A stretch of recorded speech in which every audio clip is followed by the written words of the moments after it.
and start with the Pledge of Allegiance. I pledge allegiance to the flag of the United States of America and to the republic for which it stands, one nation, under God, indivisible, with liberty and justice for all.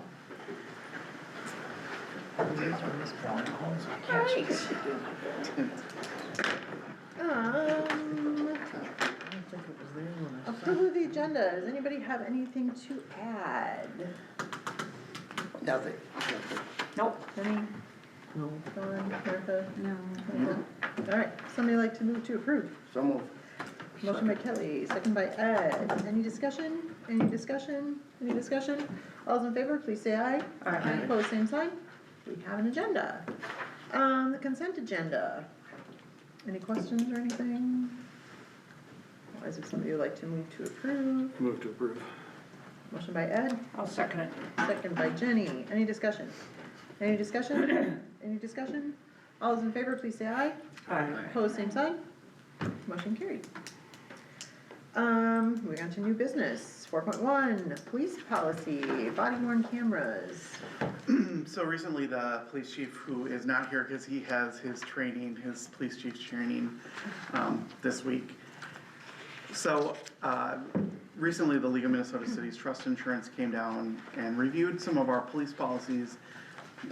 They simply wanted some updates in our auditing when it comes to the police video cameras. So they also took away from that meeting that we're doing a really, really good job at auditing video and giving feedback to our officers. So that was part of the camera policy, that while we instituted video and recordings for the police officers, we also reviewed it for performance.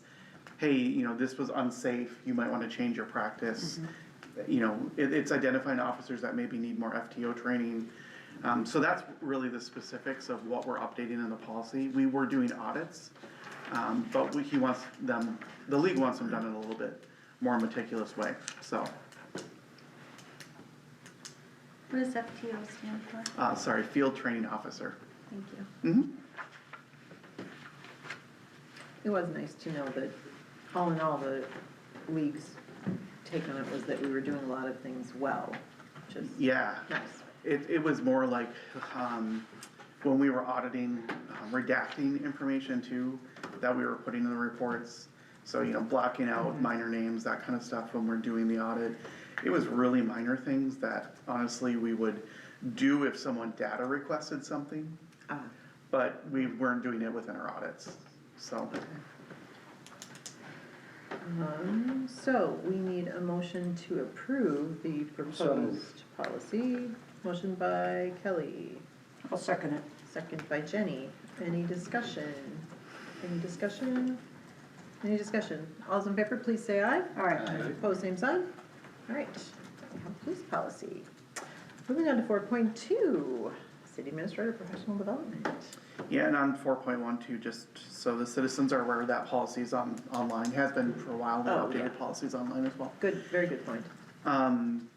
So we have taken our wastewater treatment plant full circle from the Minnesota DNR, and now they want to do some good development opportunities and to get in front of the EPA to Washington.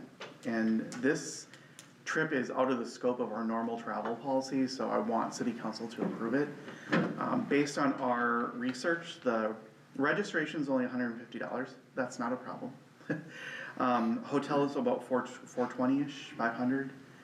Flights up to $600 for a total of $1,300 for the budgeted total expenses.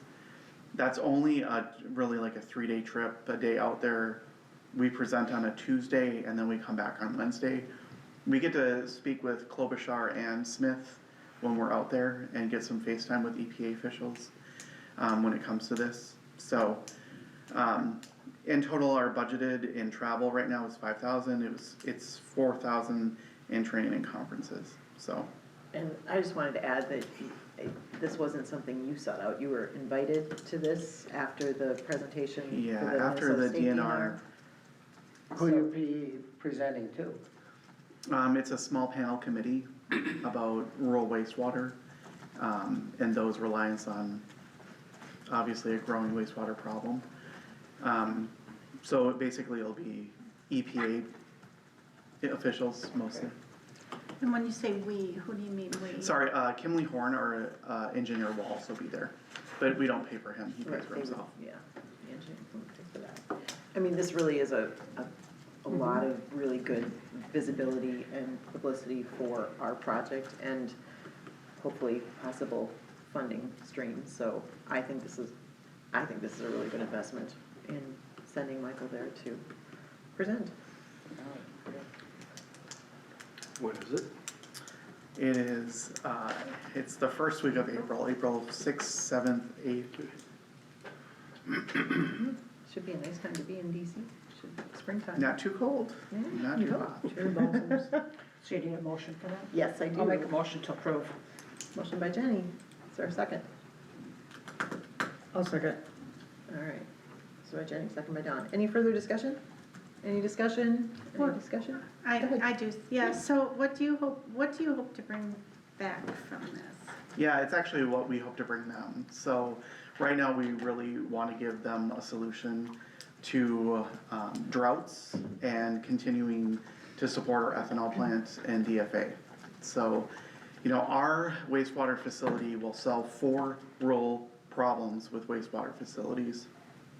And on the backside, it'll recycle almost 500,000 gallons of water back to the ethanol plant. So when the ethanol plant's talking about, hey, we want to expand, or we want to do a different project, or maybe, just maybe they want to get into jet fuel, which would be a good sustainable source of income.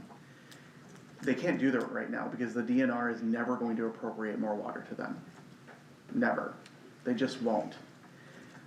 So Winthrop's built on an artesian well, not to go in depth, but our well has virgin water in it, is what it's called, and that's what we're pumping out of. Even if Heartland Corn Products doesn't need all 500,000 gallons every single day, we can still filter it enough to actually pump it back into the ground.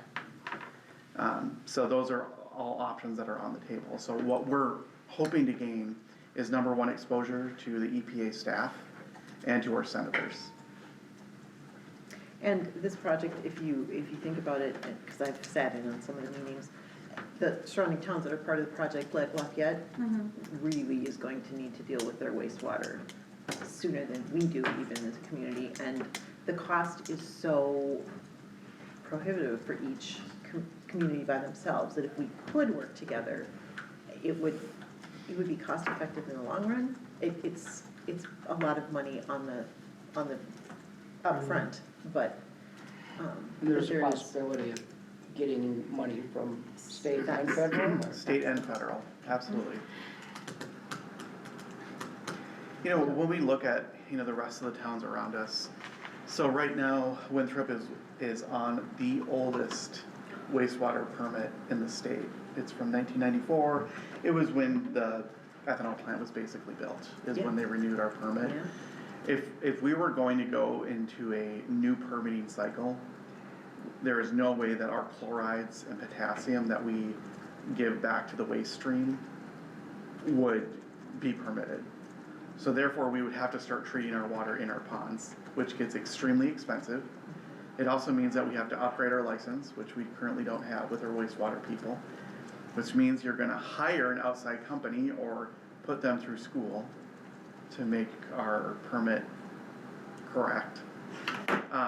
So there's a lot to that, and New Auburn is a great example. Like, they were told by the Minnesota Pollution Control Agency is, you have to solve your problem.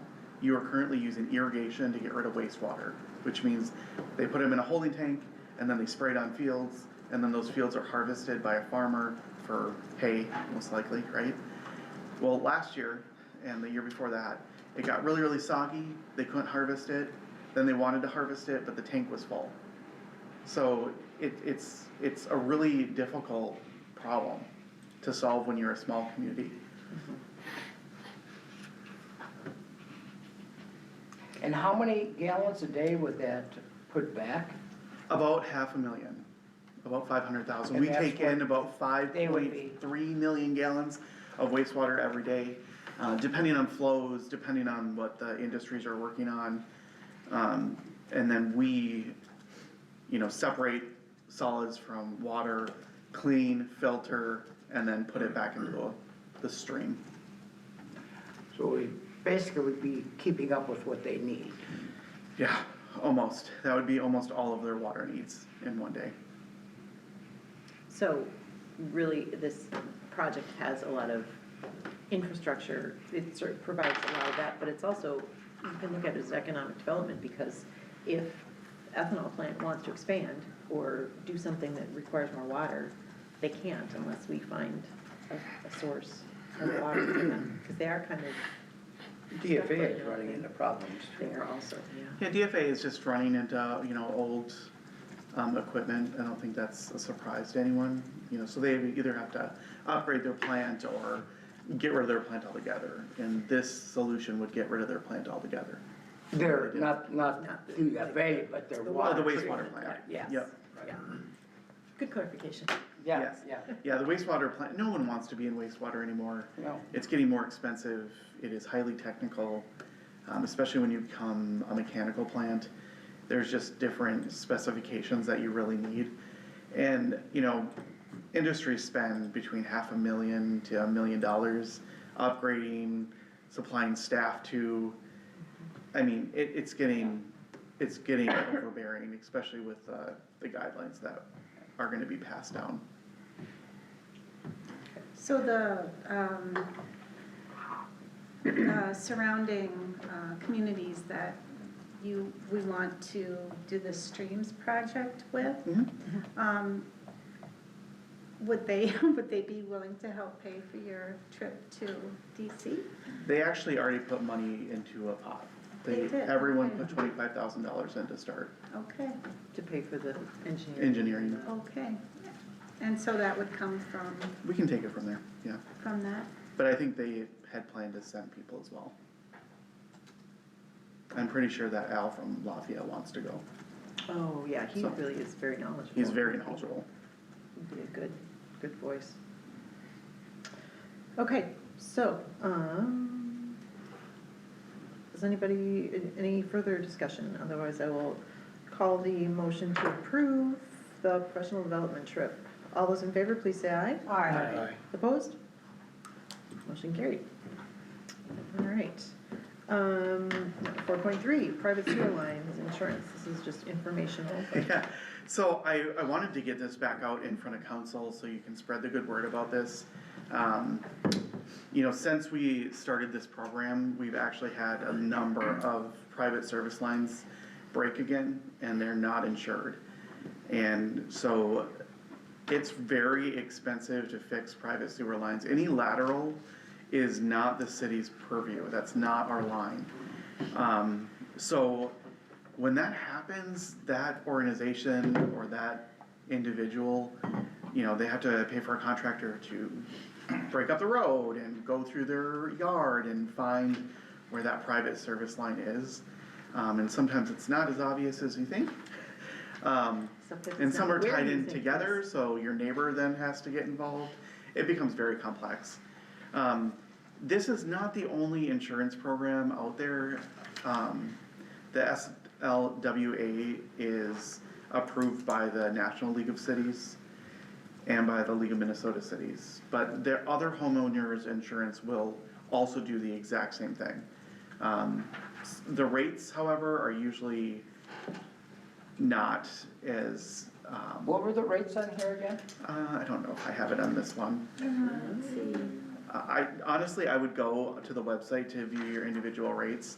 And even surrounding communities, as long as your zip code is Winthrop, they service sewer lines, they insure, water lines, but they also do septic. So if there are people that are in or near Winthrop with an aging septic system, this could help them, potentially help replace their septic system if it goes non-compliant. So, the reason I say that is because we've had a few lines go. Recently, I had a resident reach out. The cost to repair their private service line was over $7,000. And these people did not have the money for a sewer line. It's a really unexpected expense. We gave them some additional resources, but the city can't be responsible for every service line in town. It, like I said, last year, had we done all of the ones that happened, it would have been an expense of over $100,000. So it's pretty significant. We have State Farm Insurance and we added a rider back in November. Yeah, great, And last week our main plug. Fortunately, they got through it, yeah. so. It happens, especially when it's this cold too. You know, we haven't had a lot of rain or precipitation in the area, and that actually is really bad for sewer lines. Cause it freezes so. Because it deep. freezes easier, there's not enough going through it, it just is not great. It's not good for storm, it's not good for sewer. So, I just put it back on the council agenda to remind people that they can go on slwofa.com or go to our website at winthropminnesota.com or winthropmn.gov, and we actually have stuff under the utility page that will bring you right to it. Did the city used to cover that?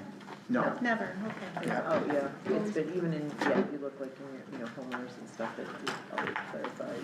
Yeah, we did cover a few of them, this last year because it was 2 private sewer lines, but they're paying us back with interest, so. But it's something that we normally wouldn't do. They're unusual circumstances. So, this is informational, we Yeah. can just put the information out for we could Yes. publicize this and say, hey, residents of Winthrop, this might be a really good thing for you to check out. Yeah, and it was in the utility bills again this month. I did see that, yeah. But yeah, we're just trying to get that out because, it's a very minor expense monthly. It's usually about $8 to $10 every month, but it really protects you from those unexpected, even internal pipes. Your furnace stops and your house freezes, they help fix that, so. Good. It'd probably be good to put it out there too, that it's not anything that the city is making money on, we're just saying We're really this is a not, good service for. we get 0 people to kickbacks, look we're into. just giving you, Exactly. we're just Yeah. giving you a resource. Okay. 4.4, personnel policy, the on-call pay for public works. You wanna give us the rundown? Yeah, I sure will. So we currently do not have an on-call policy. Federal labor standards really differentiate between 2 different on-calls. One is an on-call policy where, you have to stick around the area, you can't be consuming alcohol, you are basically working but not working at the actual location. Our on-call policy is the opposite one. So our on-call policy says, go out and do your normal chores, have a normal day, but you're still gonna carry a phone with you just in case an emergency happens. So, during our labor negotiations, with our union, this really became a sticking point for the on-call policy. So what we did and devised is almost exactly what FLSA standards give us. It is basically work-related tasks. So every week, 10 hours gets divvied up to whoever's on call that week, and that pays for their actual on-call pay for having the cell phone, for having to respond to emergencies, but they also do the weekend runs. So just in case council doesn't know, Public Works is in Winthrop every single day. They have to go check ponds, they have to check the water towers, they do rounds. And this is kind of the silly part, is that we were paying them time and a half on the weekends for 2 hours when it took 30 minutes. So basically, this budgetarily, this was almost the exact same as paying someone 10 hours. But now they can split it up. So if Tommy wants to take a Saturday and Chris wants to take a Sunday because they have a family obligation or whatever, they can kind of break that up. It's easier for us to calculate it in the office. There are some stipulations, so response time is within 30 minutes, so they are expected to be on call and in our area within 30 minutes. When they're, for instance, if there's a power outage or something major happens, like there was a storm sewer collapse on the north side of town this weekend. It wasn't a huge emergency, but certainly someone called myself and Troy and said, this is what's happening, we barricaded it off, we'll fix it on Monday, there's not much we can do anyway.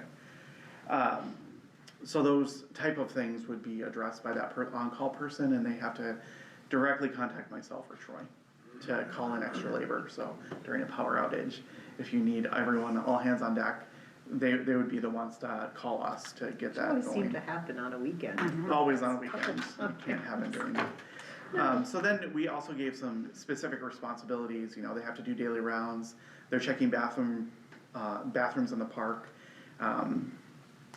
They'll also, you know, when it's snowing out and maybe City Hall's not open on a Saturday or Sunday, they're still coming by, making sure the sidewalks are cleaned off. Those types of things, so they're doing daily tasks during that time as well. When we ask them to come in, we are having them punch in under a different, time code, basically, so that we know that it's on-call pay.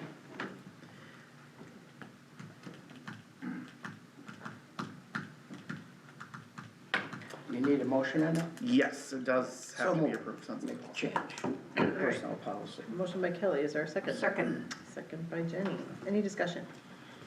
Any discussion? Any discussion? All those in favor, please say aye. Aye. Opposed, same sign?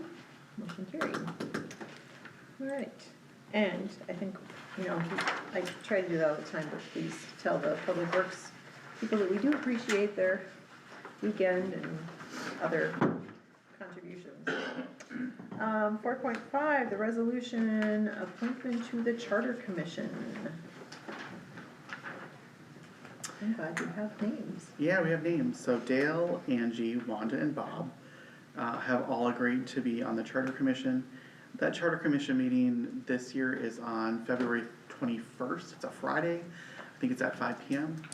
And it'll be,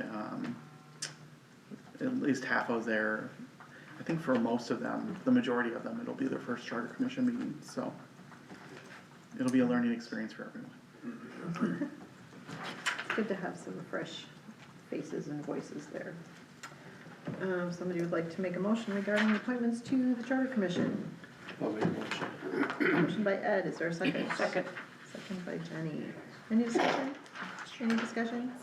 Any discussion? All those in favor, please say aye. Aye. Opposed, same sign. Motion carried. 4.6, the resolution appointing library board candidates. So normally these are done during our annual meeting in January, that's why you're passing resolutions.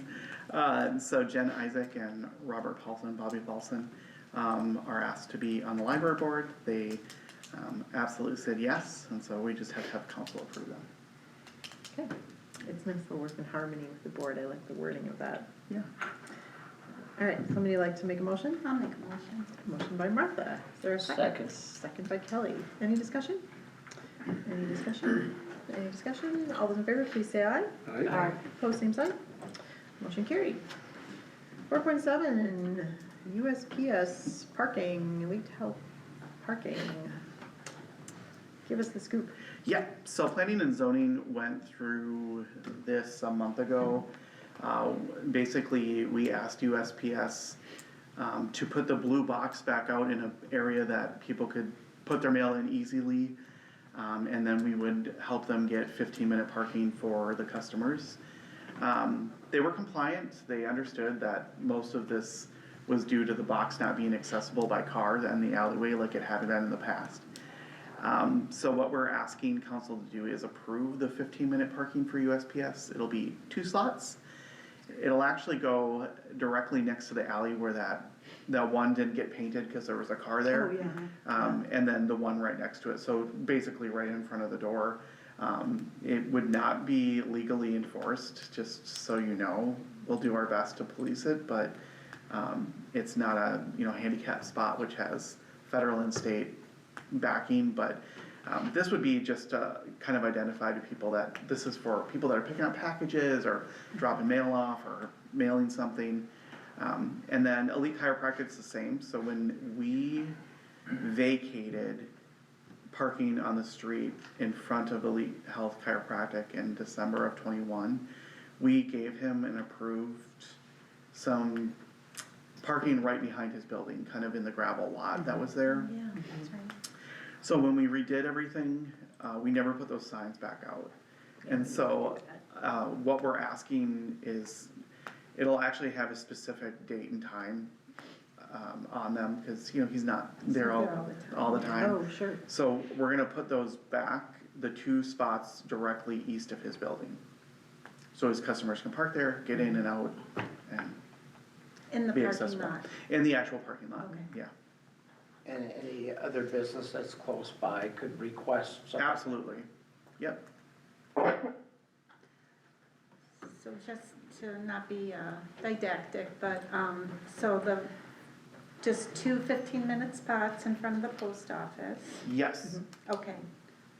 yep, just 2. And then how many spots are there altogether? 5? I believe there are 5 in front of the In front of the post post office. office? Yeah, There's 5 or Yeah. 6, there's 6. 5 or 6, okay. I'm pretty Yeah, sure if you go- 6. I think Gaylord has on the highway 15-minute parking to run in Yeah. and get your mail and. They do, yeah, Yeah. they do. It's pretty common. Yeah. Yeah, okay. Yeah, and I think it looks like it's 5, but it's actually 6, just because we couldn't get that Yeah. extra stripe in. Yep. Right. There's a couple of them that were like that. So those will get, everyone will be striped after they do the. Yeah, once they do the pavement. next lift of pavement, they'll also close down the street and paint and not Okay, have the cars there, so. good. And where's the money coming from for those? Signs are pretty cheap, they're $15, we'll just take them out of the supply line for streets and. Streets actually has its own budget, Okay. yep, And I'm fine with putting them signs back for Elite Chiropractic, we should, that's, yeah. all right. Somebody like to make a motion regarding parking? So moved. Motion by John, is there a second? Second. Second by Jenny. Any discussion? Any discussion? Any discussion? All those in favor, please say aye. Aye. Opposed, same sign. All right, just talk faster next time. That's okay. 4.8, building engineering prospect. Yeah, I wrote that really weird because it's a really weird thing. So we're not actually engineering, we're asking an architect to look at placing basically a very similar building that the fire department has directly behind it or on the west side of it. I guess that's not really behind, maybe on the side of it is a better description. Feels like it's better. So to double the size.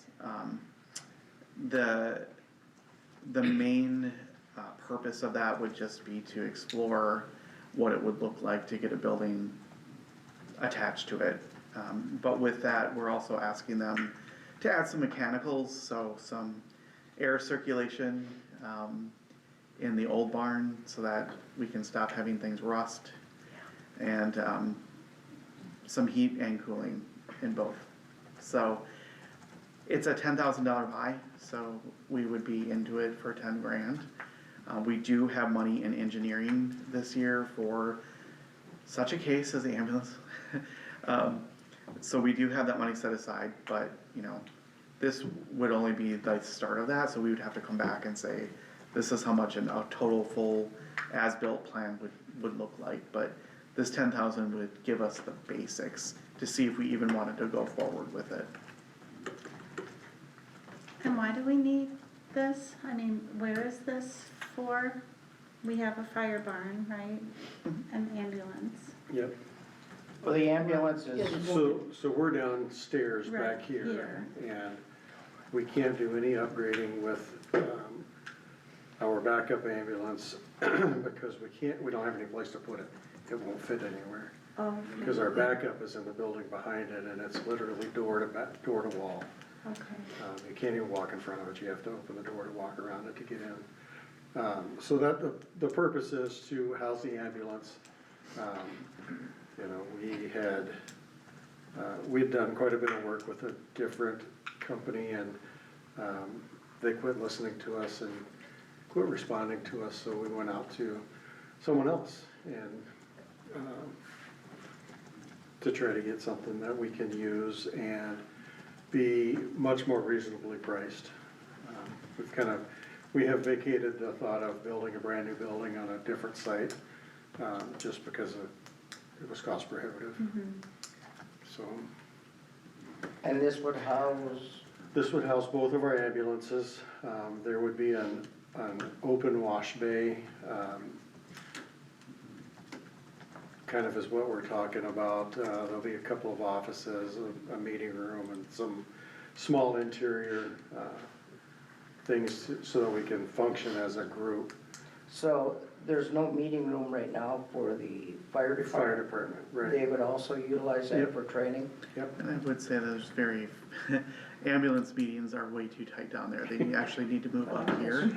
It's not a good environment And right this now. space, just, I mean, I've noticed it, because I've tried to schedule meetings here, this room is getting really busy, that it's Yeah. getting difficult, it would be, Between, Pound and the churches and the birthdays and stuff, this room gets utilized a lot. Yeah. Um, I think what we're gonna do downstairs is just remove the tables and just have chairs. We'll be able to get about probably 10 more people in there that way. Yeah. And Or you planning could for just the come up future too, the existing fire barn, has a lot of issues, it needs circulation, equipment, it doesn't get to dry out, and How old is the old, or the, our fire barn? The fire barn, 20? 25? yeah. Over 25 years? Yeah, At least, 2025. Yeah, I think it's more, I think it's 25.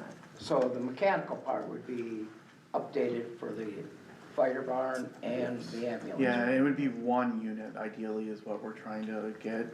There's some other things going on with the fire barn that we don't really talk about, but when we cut in that new step for the voters, when was that, this fall? The brick on the outside of the building is just falling apart. It literally is crumbling. So there's gonna be some things that we're gonna have to do in order to even connect the two buildings, including taking that brick off so it stops eroding. So yeah, there's just some things. I mean, buildings get old and they get used Or and, would they look like one building or? yes, that's the I think idea. that's the whole- Yeah. They would kind of reskin the old one, so. And I think you should address this too, but we're trying to look proactively because it's very likely that we would need Right. some small sleeping quarters. Yeah, in 10 years, in 5 years, we may not be a volunteer service anymore, simply because we may be legislated away from that. We may lose our volunteer staff, None of us are getting any younger. But you got lots of young kids. Yeah, I was we just have gonna young say that, kids. Jenny, we got We have lots young of kids, and I tell you that, well, we'll address that later, but. But this would be set up to be a regional fire barn then, so that someone can stay there Not regional, but it'll be, yeah, it would be if the ambulance became necessary to have a paid staff, then they would be able to sleep there, Kind of like Gaylord Arlington. yeah. What do they They have? sleep there. They pay people to be there in that building in case the pager goes off. Yeah, And why did they go to that? Because there's no They- volunteers. yeah. Have volunteers. So they have, Winthrop is in very good shape right now compared And a to lot more money. other Yeah. agencies. And our response time is much better yeah. than paid staff. Just Which think about seems doing weird. CPR on somebody for 20 minutes, yeah. because that's what's going on in other cities. Yep. Well, yeah, And we cover half the county. I mean, we forget how large our Our ambulance territory is service very there for large. volunteer service. We're the second largest territory in Yeah. the state of Minnesota. And we get approached by like Lafayette quite often about, can you help us out? Can you take us during day calls? Because they're just not the volunteer service. I will say though that a private service or hiring something out is extremely expensive. That's why, last year when we had conversations with the townships, they know what could come down their way. Cause it wouldn't be up to us anymore. It would be up to, Alina or Ridgeview or whoever is going to staff that. It gets very expensive quickly.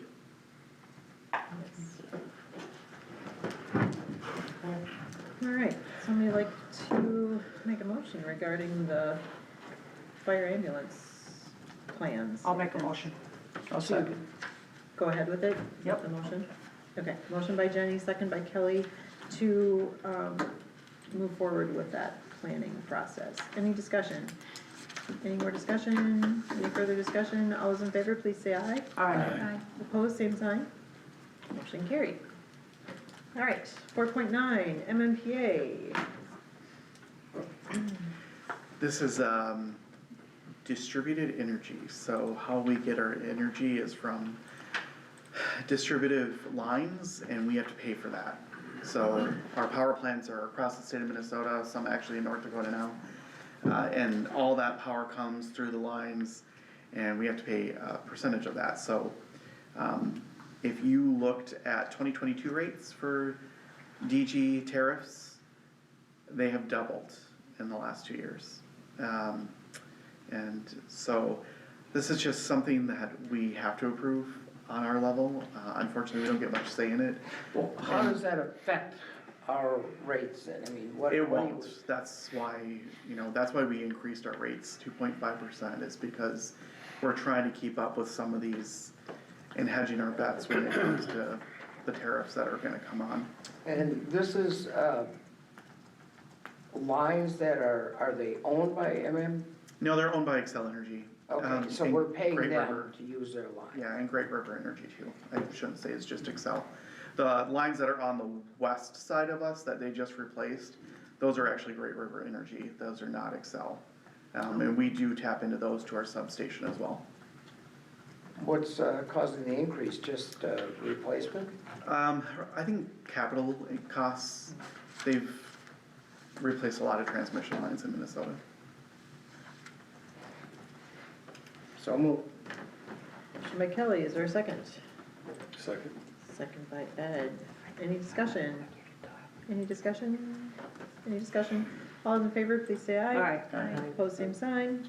Motion carried. 4.10, approved local vendor list. This is just, the local Housekeeping. vendors that we use and pay, so, I don't know, in 2022, we talked about this as a council. And basically, it's when our normal vendors, and local vendors, we use them, we pay them right away.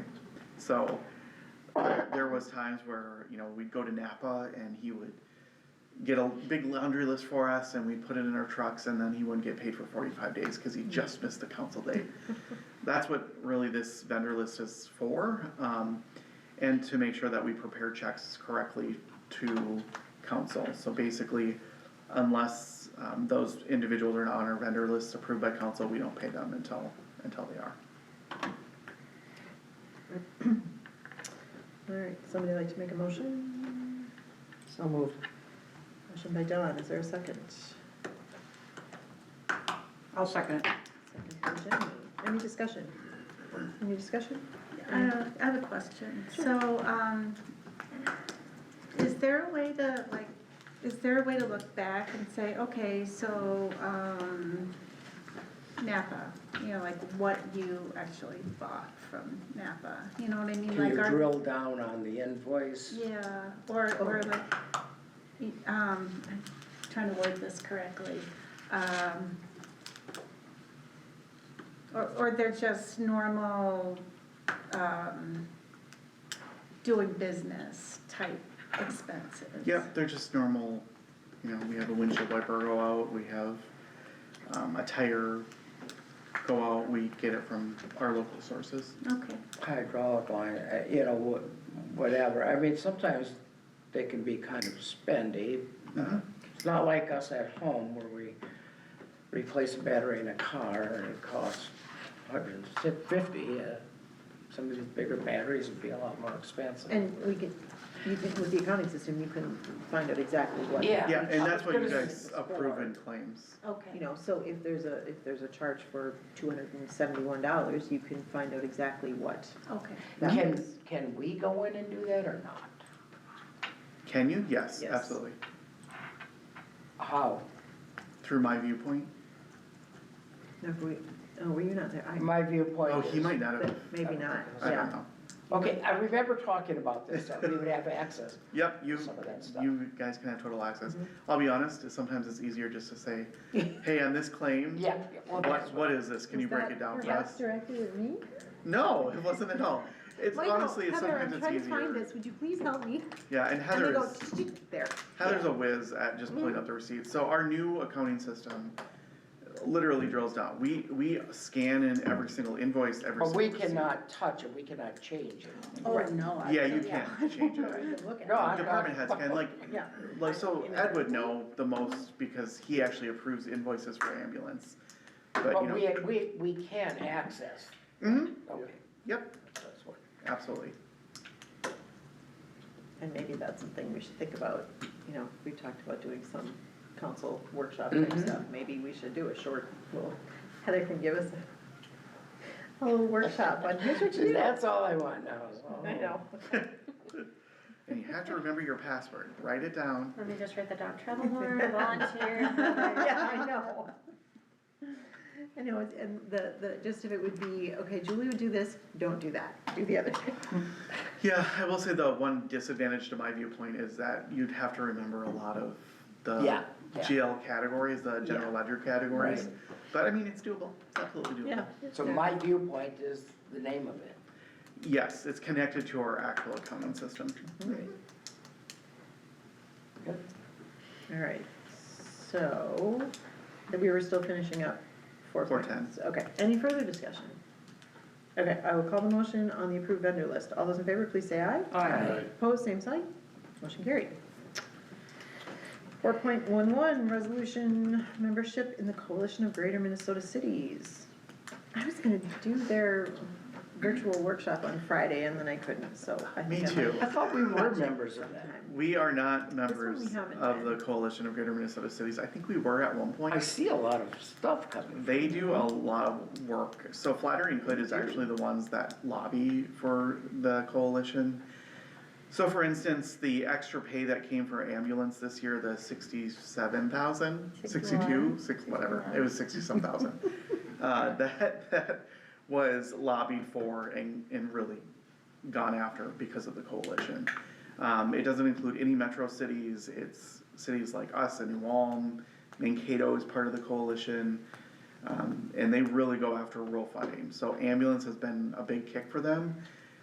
So has, some municipal things when it comes to local government assistance, they're the only ones that have moved the needle, on that stuff.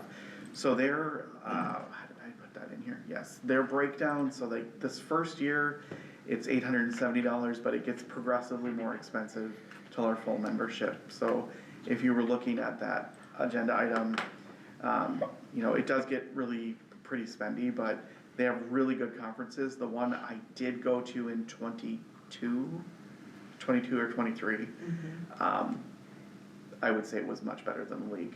They give you actual solutions, legal recourse, you know, 'cause they're all lobbyists and lawyers, So you said it starts out at 800? it goes from 870 to the last year's 3482. Okay. Is it So based if on you- population or what? Yeah. It is based on population, so the basic membership policy, cities under the population of 35,000 pay a base fee of 1,500 plus additional fees based on the application per capita assessment rate. Cities with population over 30, that doesn't matter to us. The due policy is designed to ensure that each city pays appropriate dues relative to the population and size. So for the first year, new members are assessed just 25% of their total dues.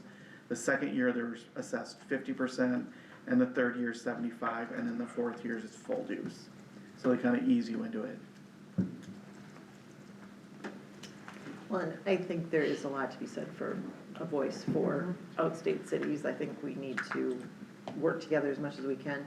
And the other, I think, good thing about it is we can try it, and if we don't think that we got our money's Yeah. worth this year, we don't, Yeah. we're not I Hold on. committed. was just gonna ask that, is there like a? You can cancel it at any time. Yeah. So, I think it would be. And I would recommend, their conference is really good. Yeah, I remember you saying that. Yeah, it was very good. And they have quite a few that you can access, like they've been recorded too, just, you know, a 1 or 2 hour sort of Yeah. thing. So those are good resources also. And when things get kind of, you know, just like this, you know, the House and the Senate not cooperating and working together, and, you know, how that's gonna affect local government assistance, and how that's gonna affect our funding for some of our projects that we wanna get off the ground. even rural development funding, they're in the mix, so they know kind of what's going on at the Capitol. And their emails are really insightful when it gets down to it. I'll move for approval. Okay, motion by Kelly to, Then reevaluate it. Yeah, see what we got for it. So, motion by Kelly to join the Coalition of Greater Minnesota Cities. Is there a second? I'll second it. Second by Jenny. Any discussion? Any discussion? Any discussion? All those in favor, please say aye. All right. Hi. Opposed, same sign. Motion carried. 4.12, building permits and rates. Heather, do you wanna go through building permits? Sure, Okay. I can do that. So there's been some questions on how we do our building permits. So it starts out with an application, looks like this. You all have them in your packet. Oh, and it's up there. The individual comes in, they grab a building permit if they haven't done it off or online. They select which category they're going for. Some categories are over-the-counter permits, which would consist of, say you're doing a window replacement and you're just taking that window out and putting the same size window back in. That is a flat rate, over-the-counter permit, we can issue those. And those, we can do those, we can do the re-roofing, the siding, any of the ones that you see in like the M area. As long as they are not structurally changing any part of the project. Those are a flat rate of $60, and there's a dollar surcharge that goes to the state, so there's $61 permit. If there is any modifications as far as structural changes, you're making the hole bigger, you're adding, you're putting 2 windows with another piece of wood or whatever I'm not a builder, but whatever they put in between the windows, that's a structural difference. Those permits, and as well as our over-the-counter permits, go after we have them to our building inspector. Darren reviews everything to make sure that, yep, this is what it is, or no, this is not what it is, we need to update something or change something. Also, if it's a commercial building, we cannot do over-the-counter permits for those. Those have to be reviewed by Darren, because they are commercial buildings and the building code is completely different. So once Darren gets it, he does his thing. I have no idea what he does. He's got formulas and knows all the building codes, stuff like that. When he's done, he puts it in a nice little packet, drops it in our little payment drop box. We get it. This portion of it in the corner is filled out by him. We then make contact with the person that asked for the permit, advise them of the fees, or if there's any differences, say they said it was an over-the-counter and he found out when he went to do an inspection that it was not. We call him and say, hey, this was issued as an over-the-counter, but according to our building inspector, it is no longer, we need additional funds in this amount. But that is basically the gist of our building permits. So Darren is a state certified building code inspector, not our employee. He has 9 other cities. Something like that. I know he did 600 permits in December. In December alone. And I can tell you only like 5 to 6 of those were ours. Yeah, we didn't have very many. So, there's a couple of reasons why we have building code inspectors. Obviously, you know, we want our fire department ambulance individuals to be safe when they're entering buildings. You know, go down to New Ulm, who had a bread and breakfast 10 years ago, burned down and people died. I'm sure most of you know that story. That's because they weren't following building code, right? It's a blatant disregard to code. And so when we, as a city, have Darren go out and inspect buildings, like the ones we did last year, and we say, hey, these have to be addressed. It's due to the health and safety of the city. Secondly, he's licensed to give fees. So the 2 things that I added to the file are Appendix A and Appendix B. This was passed in 2022. It's when the fees increased, and it gives you a evaluation of how he calculates the bills. These are online, they're at the office. You can go through them at your leisure, but It gives you all the mechanical fees, it gives you commercial fees, it gives you a value-based fee, external structures, et cetera, et cetera. So he takes these and says, hey, you know, I think your project's gonna take, you know, $2,000 worth of equipment, time, money, and this is how much that's gonna cost. This is how much my building code inspection is, and then this is the surplus or surcharge that we're gonna charge you. Then there's other things like re-inspection fees. You know, if he comes out and stuff's not right and he has to come back, that costs the resident or commercial business additional funds. Because every time he comes back, he charges us. So, you know, he's just like any contractor, when he's here doing a job, he's charging us every single time. I know that, you know, some people get really upset that, you know, hey, this wasn't approved in 2 to 3 days. I'm gonna give you just an example. So my parents live in Mankato. They live kind of up by the mall. They had some ravine damage this last year, so they were building some stuff. And they were doing kind of like a deck terrace thing. And they submitted a building code form. Actually, it was their contractor that did that. It took 3 months for the Mankato building code inspector to get back to them. So it's not out of the realm. Darren also has employees. He has a fire code inspector. He's got like 3 other people that work with him and work through these architectural designs and drawings. So it's a hard job. I would say it's very technical in nature. He has lots of fights, I'm sure, with commercial buildings all the time. Well, and sometimes it's not his fault because he's at the whim of the state, because if it's Yes. state electrical or state plumbing. And it's his permit and his liability. So when things are not right and not done correctly under his permitting process, you know, it comes back on him. So basically, they fill out permit, we charge what we think is appropriate, Darren gets the permit, he gives us back what we should be charging. We call resident or commercial business, and they come pick up permit and pay the surcharge that Darren inspects. So if I came in to get a permit and I looked at this, it looked like it would be $61. It says all 60 plus $1 surcharge. Yep. Then I come down here and it's $62.25. So I would pay the initial $60 or $62 right away? Not always. No? Do you wait until it's approved? Normally, we wait until it's approved. There are times where people will say, hey, we're putting a window in, and not knowing building stuff, or doors, or we're gonna put new doors in. We just automatically charge them the door or window fee.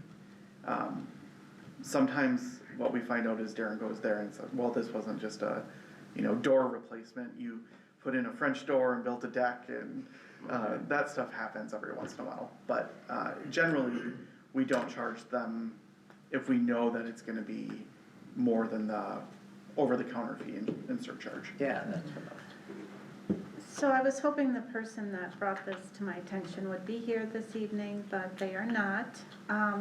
But I would like to make a suggestion that maybe this form is somehow, make it a little more easy for somebody to realize that they probably aren't just gonna pay the $61, that there is gonna be some kind of an extra fee.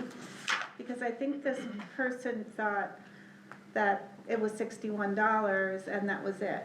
And they were, I mean, I know it's not a lot more, but, you know, they're like, well, we were told it was only this amount of money, so why do we have to pay more? So if somebody's getting a permit, say, okay, this is the over-the-counter charge, but there may be a surcharge. Yeah, if they would have put the right evaluation on it to Granted. begin with, Yeah. that wouldn't have happened I think it's pretty. in this case. And you know, the form is supplied to us by Darren, it's his And form. he will not let us change it. I He don't. uses it in every city. It's a Okay. matter of him recognizing where it goes and what it is. I will say we used to have like 6 different Yes. permits, and that was much worse, it was Yes. terrible. And I will say, I remember a few years ago when we tried to, you know, make sure we were getting a good deal and everything, Yeah. we went out, we looked at going out to bid. we couldn't even find Yeah. other building inspectors. I mean, they are not easy to find, and he is good, and he's pretty responsive for as busy as he is. Oh, yeah, He's responsive. and I'm not doubting that, and I'm not even doubting that, you know, there should or shouldn't, you know, I'm not questioning whether there should or shouldn't be an extra fee. I'm just think it would be, good for the resident to know that there might be an additional fee. Maybe the resident needs to ask some questions. Or I suppose, I mean, the appendix A and appendix B is available, we can, you know. The remodel And the applicant amount of the application. valuation, that's what they thought, it would cost to replace that? The $300? Yeah, that's what they filled out, yep. And Darren came along and said 2,000. 2,000? Yeah, So they probably thought they were gonna get by a lot cheaper than, I don't know, I think it would be good practice to, as we are the professionals, we are the city people, that we bring that up to somebody coming in, because, you know, if I went and had to get a permit, I mean, I don't know if I would be able to ask all the right questions. I think if you had a contractor, they would know, these people are doing it themselves, so they're Yeah. obviously underestimated. Yeah, no, and I get that, and I'm not arguing that point at all. Well, what if we just had the appendix A and appendix B printed and available for people to pick up? If You they know, the came other in thing we for- could do, we could just wait till Darren gives us all the permits back and says, yep, over the counter, nope, not. then And people would just have to make wait. people pay at the end, yep, so, I mean, Huh? either they can trust us to do it correctly when we ask them, are you taking a window out and just putting it back in, or are you structurally changing it? Mm-hmm. And if they answer that question, and then Darren goes there and finds out, nope, they structurally changed it. Mm-hmm. I mean, we do ask those questions, but sometimes people don't know themselves, Right.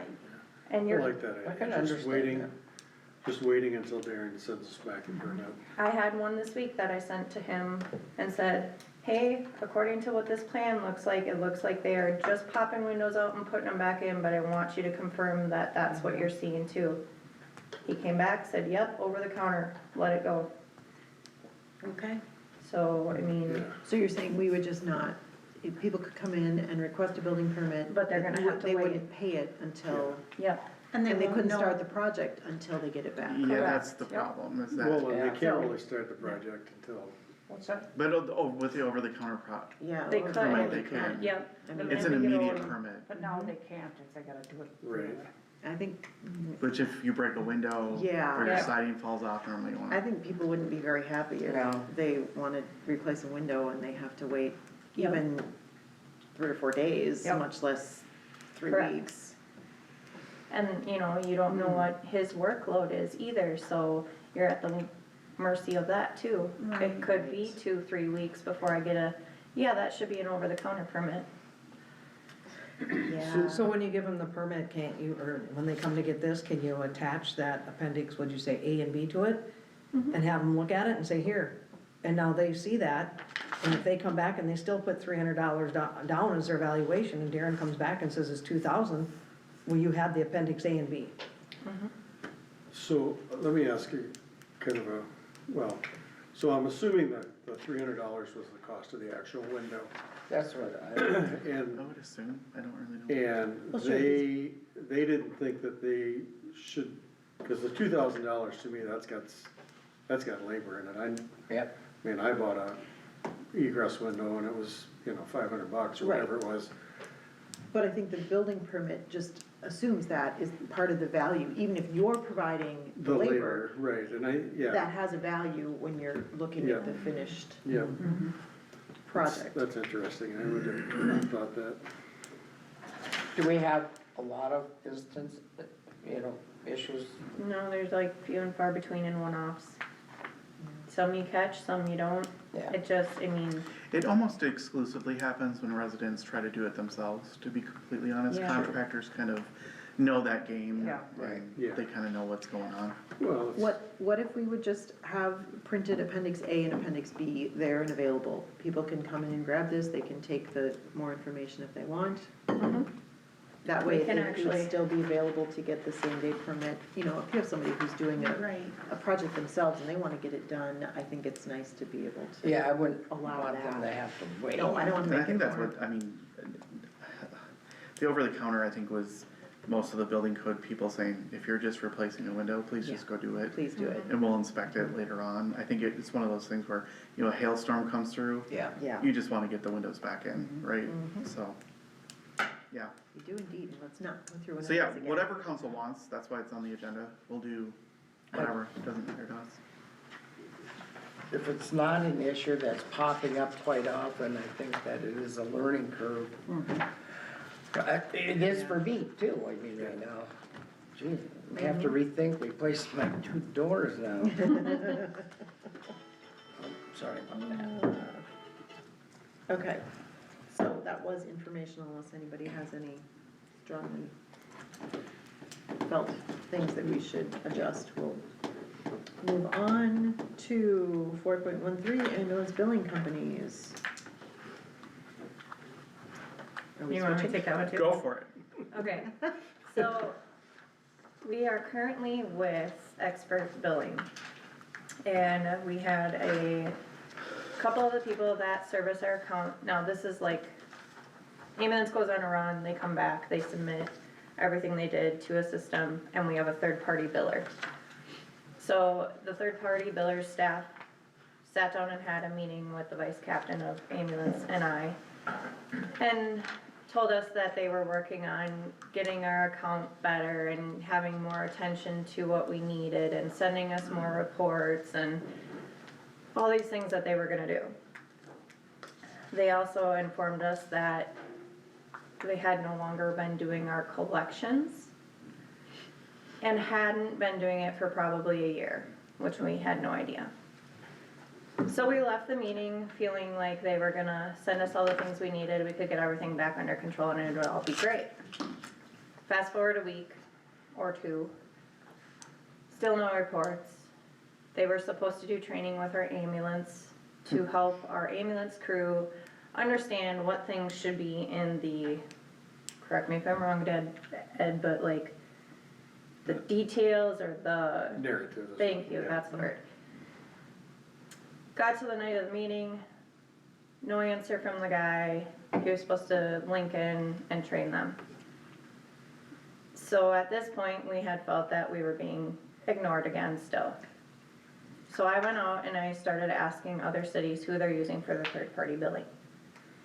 I also come to find out that the current one we have is subject to a lawsuit by the city of Rochester, Red Wing? Right. A bigger city. So, after finding that out, I had reached out to Metro Billing, who is used by another city that is around our same size. Metro Billing is based out of South Dakota. North Dakota? North Dakota. North Dakota. And they are a billing service that was built out of their own, they had their own ambulance, they saw there was a need. So they do all of the billing for a bunch of smaller agencies. Because at bigger agencies like Alina, and they have their own billing people within their system. So we set up a meeting with them. And the vice captain and I asked all the questions. You know, how do we submit to you? How does it go? Do you handle our collections or do you send us reports? Got all of that information done. It is a very similar-ish system to what we have, so there's not gonna be a whole lot of change. But it is a little bit cheaper by like $2 a report. And their turnaround time of getting us reports is a lot better. Speaking to the people that actually use this billing company. Right after I got done with that meeting, I got an email from the people who had sat down with us to meet with us from our current company. It said, hey, we're forming our own company, do you wanna come over? So, we would like to go with Metro Billing starting March 1st. And the vice captain and I think we can have everything ported over by that time. How many cities do they have in Minnesota? They He have told us, I'm not calling it here. Olivia, Hector, not Sleepy Eye, but it's down there. Springfield. Springfield, thank you. They've got like 10 in our area, well, like southwestern But those are Minnesota. long have they comparable been in sized business? cities, you know, they're similar in Yeah. size Yes. to us. Yes. Yep, And how long have they been doing this? since the beginning. They've been billing their own bills since they started For a in decade. 19, Yeah, for over a decade they've been Yeah. working in Minnesota. yep, This is the new company. yep, And when they They're do not the just a collections? fly-by, They don't. they're, Okay. But we're set up to do collections. yes. Okay. So Already. they will send our stuff, all we have to tell them is which collection agency we use. They will send it to them, but we're in charge of working with them. Okay. So they're kind of involved, but not involved. They will not collect they will not cash any of the money, but they do have everyone send everything to them, which actually takes some work off of me, because right now, I take all the money in, then I have to report it to expert, wait for their person to actually look at the report that I sent them. And we're getting some of the statements I'm getting back from them, or from customers, are, I've already paid this. I paid this 2 months ago. Why is it still in the system? Well, it's because of the way that they're communicating with us. Yeah, or customers that say, you know, I've already submitted this to my insurance and they've already paid it. Yep. And they're still billing me. We've had a couple of those in the last couple months. I have been trying to get a report for the DHS system out of them for 2 months, and I still don't have it. And they are the only ones that hold the records. They're fired. Yeah, I think it sounds That's like pretty we need bad. to change that. Do you have to commit to so many years, or you? Nope, No. All right, what are your wishes, council? I say I make a motion to go Thank goodness. Metro Billing I'll Services. second it.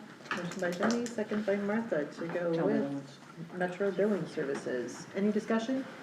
Any discussion? Any discussion? All those in favor, please say aye. Aye. Opposed, same sign. Motion carried. Committee updates. Michael. Yeah, I don't have a ton. We did meet with Region 9 today about some of the projects that we're working on and how they can help and integrate with us. I know that Sibley County has kind of had a couple cities work with Region 9 recently.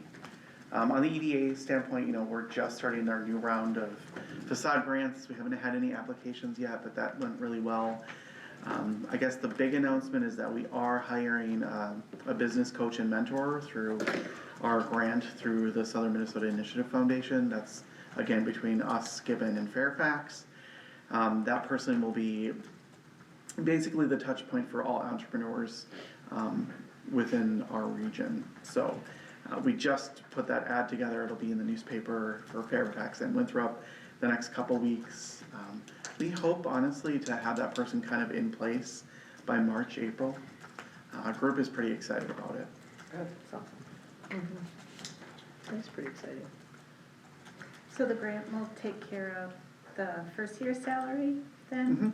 And then it'll be up to the cities to pay after that? If we decide to keep them, Okay. yes. Can you apply for a grant again? Sure can. Okay, I was Yeah. just gonna ask that. Sometimes. Yeah, the good thing is, you know, with our reputation, and our group was excited because we're speaking at the Sprout event. I think I told you guys that last meeting. You know, Smith is pretty happy with the way we've been reporting and progressing. We've got a new website that we're launching for Rev really soon. It's an economic development geared towards entrepreneurs, like who do we contact and what kind of things do we need in our community. So that is launching hopefully in the next couple weeks also. We really wanted to have the coach on board to look at the website, suggest any improvements, or anything that they would do differently before we launch, but we might just do it. But it's a really one touch to go from Fairfax to Winthrop to Gibbon. It's all on the same website. You know, some of it links out to like our own individual EDA programs, but yes, I think that there will be multiple opportunities to continue the grant. Good.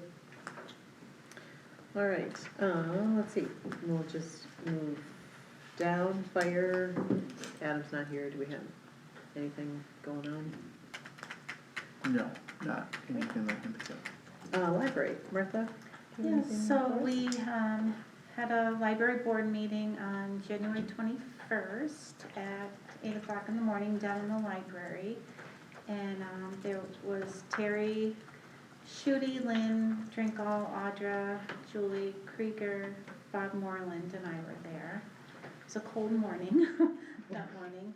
I think the main thing we talked about was instead of having an 8 o'clock in the morning meeting, we're going to move our meetings to the third Monday at 5 o'clock. Okay. It just works better for everybody. And because the third Monday of February is President's Day, we're going to have a work session next week, and then our regular scheduled meeting will start on March 17th. Good, 5 p.m. We talked about grants, and I guess people didn't realize that you had to apply for grants.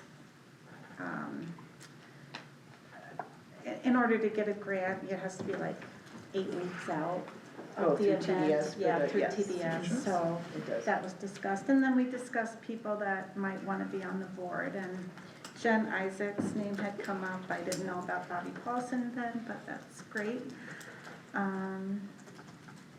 Yeah, so that's really it. Thank you. Public Works, you got anything from Troy? and- The only thing that I will say, there's, you know, there was just some work that has to be done. We're still trying to get and secure some quotes for Grant Street to get paved this upcoming spring. It's a really small project, so we're trying to find companies that have work around here, cause it will offset some of those traveling costs. So we've been kind of contacting Hutchinson and New Ulm and trying to find someone. Our company that's doing the park project isn't gonna have a lot of tar, most of it's cement work, so we're still trying to find, not that we're ignoring that, but we're still trying to find a company that's, doesn't have such a large fee to come up here. Mobilization. The mobilization fees are, I mean, some of them quoted us $10,000 to $15,000 just to come here. Oh my. And that, I mean, that's outrageous. Anyway, so we're working on that, and then, other than that, Public Works has just been busy really cleaning up. I will say that shops are looking really good. They've got electric kinda hammered out, they know what they're doing this spring, so they're ready to go. All right, Planning Commission. Michael, you get, They have that meeting actually next week on Thursday at 5 p.m. all right, RS Fiber, we met, Thursday, January 30th. There wasn't really much to report, we had the RS Fiber Cooperative, a representative came and, addressed the group. They are, you know, they had a press release last fall, saying that they were looking at selling. They're still looking at it, but there's nothing going on right now. I mean, I'm sure there are discussions going on, but they're still fully functional, and they're dealing with their parent company, Schurz and HBC, and maybe looking for other possible buyers. Or they said there's a possibility they would like to stay solvent if they can work that out, so. It was rather a lengthy meeting, a lot of discussion. That was about it. We didn't really take any action at all. There wasn't anything to, except that we'll be asking each city to contribute $200, just so that the Joint Powers Board can pay the League of Minnesota Cities insurance that we have to pay as a Joint Powers Board, so, that was about it. Again, it's a long meeting. Utilities. Anything there? No. Okay. Ambulance, what you got for us, Ed? So, we just completed our refresher, EMT refresher this weekend, and that was, about half of our crew. We're split every other year. So, it's a 24-hour class where you sit and listen to somebody talk and get to play with some stuff and whatnot, anyway. test 24 it out. hours in one sitting? It's 2 days, it's Saturday and Sunday. I don't know, I was thinking watching somebody sit there for 24 hours Yeah. might be entertaining. And it's, you know, there's some independent study time that goes into it, and things like that as well, so. They don't But anyway. usually keep you 12 hours. No, no. So we finished with that, so everybody is back certified again. I'll be attending the pipeline meeting, the CARES pipeline meeting that's coming up 21st, I think it is, 19th. It's that week. Yeah, sometime that week. And basically what that is we, all of our regional pipeline operators are there, giving you some safety information and kind of going through how to identify what's in the pipeline and what to stay away from, et cetera, et cetera. So I've attended that several times, and it's an interesting night. And then our EMT class that's going on up here is going very well. I think we're at coming up to week number 5. And it's been really fun. I've been here every night doing some co-teaching and some helping with the instructor because it is a very large class. She's absolutely shocked that the's that many people in the class. How do you guys do it when the kids have basketball and stuff? Is there like a video or something? So she will just go back so most of their work is online. Okay. And if, you know, basically we do the technical stuff in the classroom, so, and we go back every week and do some of that same technical stuff, so they eventually get it all in there. Yeah. So that's going really well. Few of the recruits have made a couple of their 10 required patient contacts, so that's been fun watching Can they them. do hospital ER hours or not? They don't offer that anymore, like when you and I took the class. That was so helpful. It was, yeah. But you spent a 12-hour shift in the Yeah. ER, so, I mean, I was at Mankato and it was Yeah. very busy. Yeah, Mankato, I was in Mankato as well, yeah. But, so they don't, it's often. They don't offer that right now. It's not a requirement. It used to be a requirement in the class, actually. Right, I mean, I just think, instead of, Yeah, and I Waiting think for if we don't have enough patient contact, I think there's a way that she's gonna figure it out so that they can get patient contact. But, yeah, it's been fun watching them learn, and, their seriousness from night 1 to night 4 was very dramatically different. So, yeah, it's been good. That's about all I have for you. It's a good showing for ambulance. Yeah, Yeah, yeah, it really is. keep supporting them. yes. How many people are in the class? There's 25 total. And how many Winthrop? There's 11 from Winthrop. So 2 of them are taking the bridge class, Okay. which is, EMR, EMR. thank you.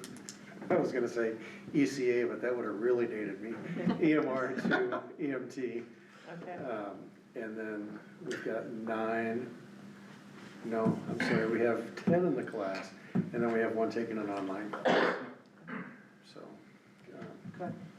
Because I have to write a state of the city thing for the paper, so I think the ambulance is gonna get a little recognition. there we go. Yeah. All right.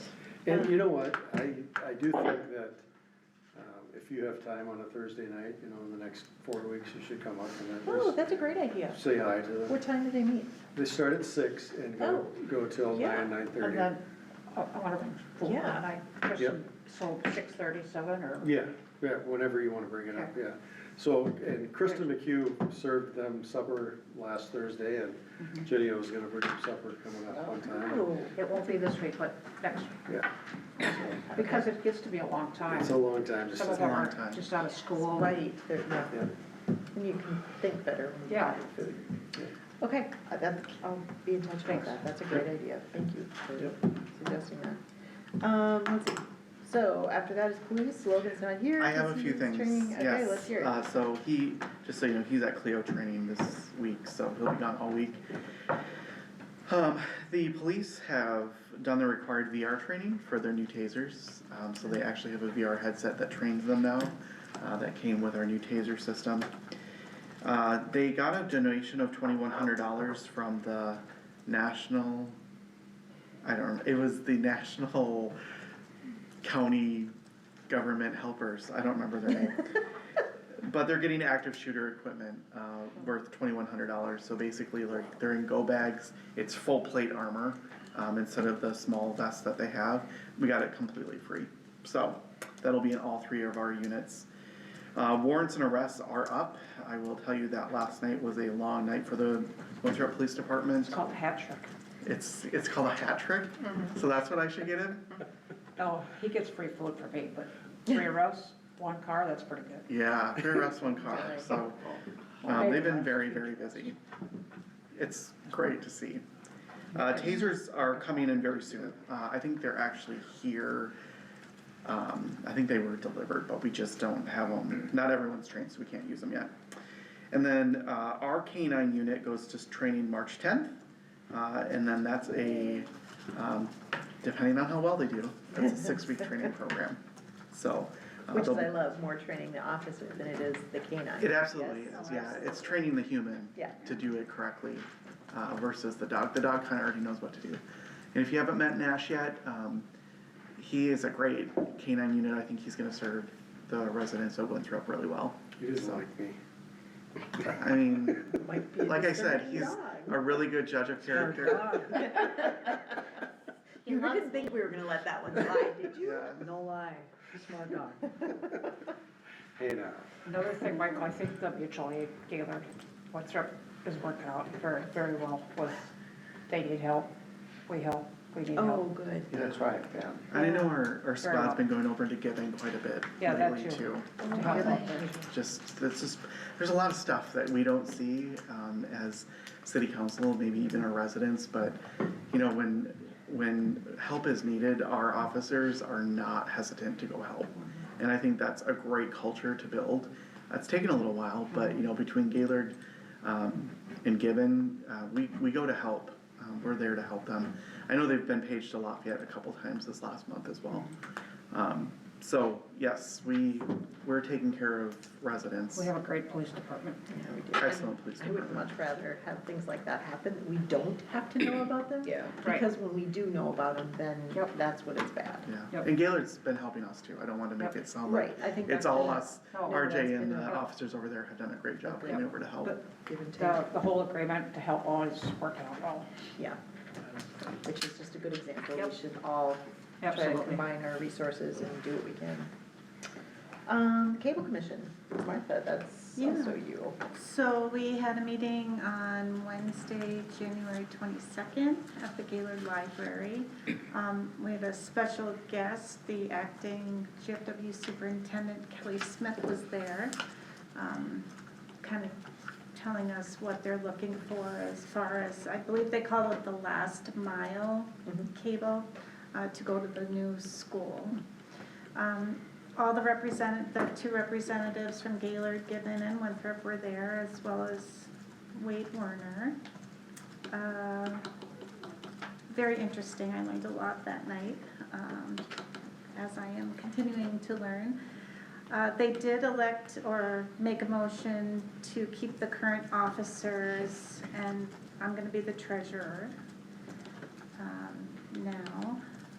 And